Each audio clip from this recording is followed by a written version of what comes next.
All right, 4.3, solving quadratic equations by factoring.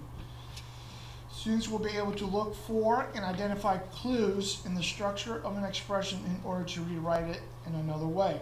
Students will be able to explain why equivalent expressions are equivalent. And lastly, students will be able to apply models for factoring and multiplying polynomials to rewrite expressions. All right, when solving quadratic equations by factoring, there's always four methods of factoring. You always go through this whole process, so ignore that. So I got some. The first step is GCF. Then the next step is difference of squares of two squares, excuse me. Number 3 is the AC method. And there's two versions. There's easy and hard. And then the fourth is factor by grouping. All right. What we're going to look at is we are going to, of course, look at step 1, GCF, and the AC method, but the easy version. That's what this video is on. So we're going to look at some of these, and then we're going to include the GCF into some examples as well.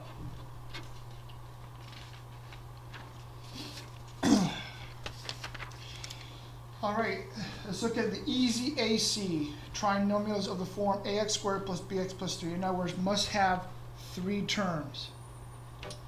Must have 3 terms.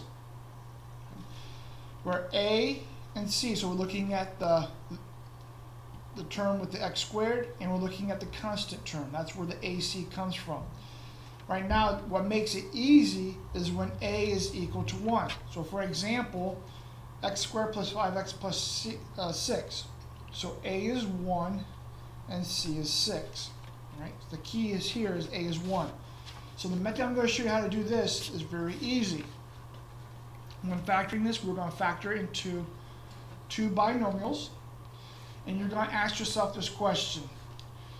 What factors of 6 when I, right there, add to get 5? So what are the factors of 6? All right, the factors of 6 are 1 and 6, 2 and 3. I think that's it. Now of these, I'm going to add them. So if I add them, I get 7. Here I add them, I get 5. I want the one that will give me 5. So in other words, I'm using the 2 and the 3. Okay. So factoring it. So since A is 1, automatically just going to go x and x. That will always be the case. Always. Now, instead of having 6, we're going to rewrite it as 2 and 3. It does not matter where the 2 and the 3. I'm going to put the 2 here and the 3 here. You could put the 3 here and the 2 here. It does not matter. Then the last step is you look at the signs. They are both positive. In other words, if you look at the last sign, it says addition. When we're adding, that means both signs have to be the same. Well, if I want it to be a positive answer, that means both of them must be positive. And here we just factor. All right, another easy AC, because A is 1. So we're going to ask, what are the factors of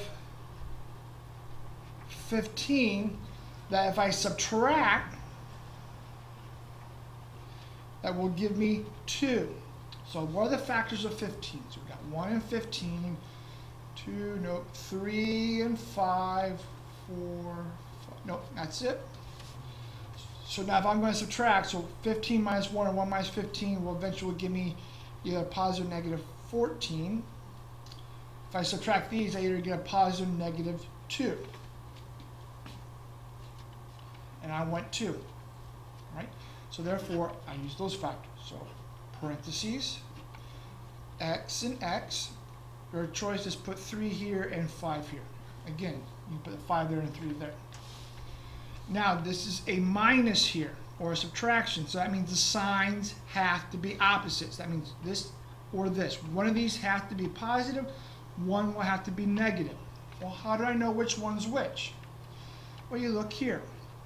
It's positive, so that means the larger number has to be positive. Well, 5 is bigger than 3, so therefore that has to be positive, that will have to be negative.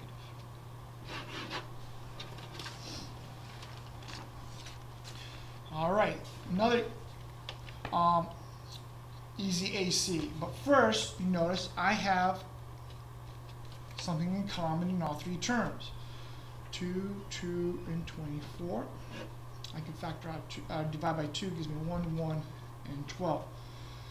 And can't go any smaller, so therefore my greatest common factor is 2. So I have to do that first.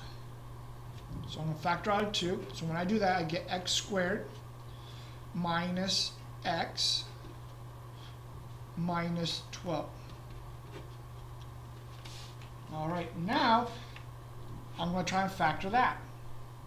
So A is 1, C is 12. All right, so the 2, we no longer have to worry about it. We have to keep it with it. Our problem, all right, but we're going to take this trinomial and we're going to factor it. All right, so we're asking the question, factors of 12, that if I subtract, will give me 1. Well, the factors of 12 are 1 and 12, 2 and 6, 3 and 4. Of these, if I subtract, will give me 1. Well, if I subtract here, I get 11. Here I get 4. Here I get 1. So that's the one I want. So I'm going to put x and x. Let's do 4 and 3. Again, the 4 and 3 does not matter where they go. I am subtracting, all right? So that means this or this, the 4 or the 3, one of them has to be positive and the other one must be negative, because that's what subtraction means. But you notice here, I get a negative answer, or a negative 1. So that means my larger number, 4, is the one that has to be negative. Therefore, that's positive. And there we go. So we factor using the GCF first, and then we use the easy AC method. Another one. Let's look at the GCF. I got 3, 18, and 15. Let's see, this divide by 3, that gives me 1. 18 divided by 3 is 6, and then 5. Nothing else is in common, so 3. If I notice, I have variable x in all of them, so that means I have an x. 3, 2, 1, so 1 is the smallest exponent, so it'll be 3x to the first. I'm factoring out. So I get 1, 3 minus 1 is 2, so I get x squared. There's a 1 in front, so I don't put it because it's understood to be there. Plus 18 divided by 3 we know is 6. 2 minus 1 is 1, so it's x to the first power. Or you can just do right x, you don't have to put the 1 there. And then 15 divided by 3 is 5. 1 minus 1 is 0, so there's no x. Right? So we got to keep this. Now we're going to factor the rest of the trinomial using the easy AC because A is 1. So factors of 5, 1 and 5, and that's it. Then if I add, will give me 6. Well, if I add them, 6, yes. So x and x, 5 and 1. Since I'm adding, both signs have to be the same. And if they're both the same, that means they either have to be both be positive or both be negative. Well, this tells me I get a positive 6. That means both of them must be positive. And now we're finished. Last example. All right, now you notice there's no greatest common factor for the coefficients, and the variables are not common in all three terms. You have x here and x here, but not here, so that's not common. Y is not here, but here and here. So there's nothing I can factor out. So again, A is 1, C is 12. So what are the factors of 12 that if I add will give me 7? So factors of 12 are 1 and 12, 2 and 6, 3 and 4. Adding, so if I add, that gives me 13, that gives me 8, that gives me 7.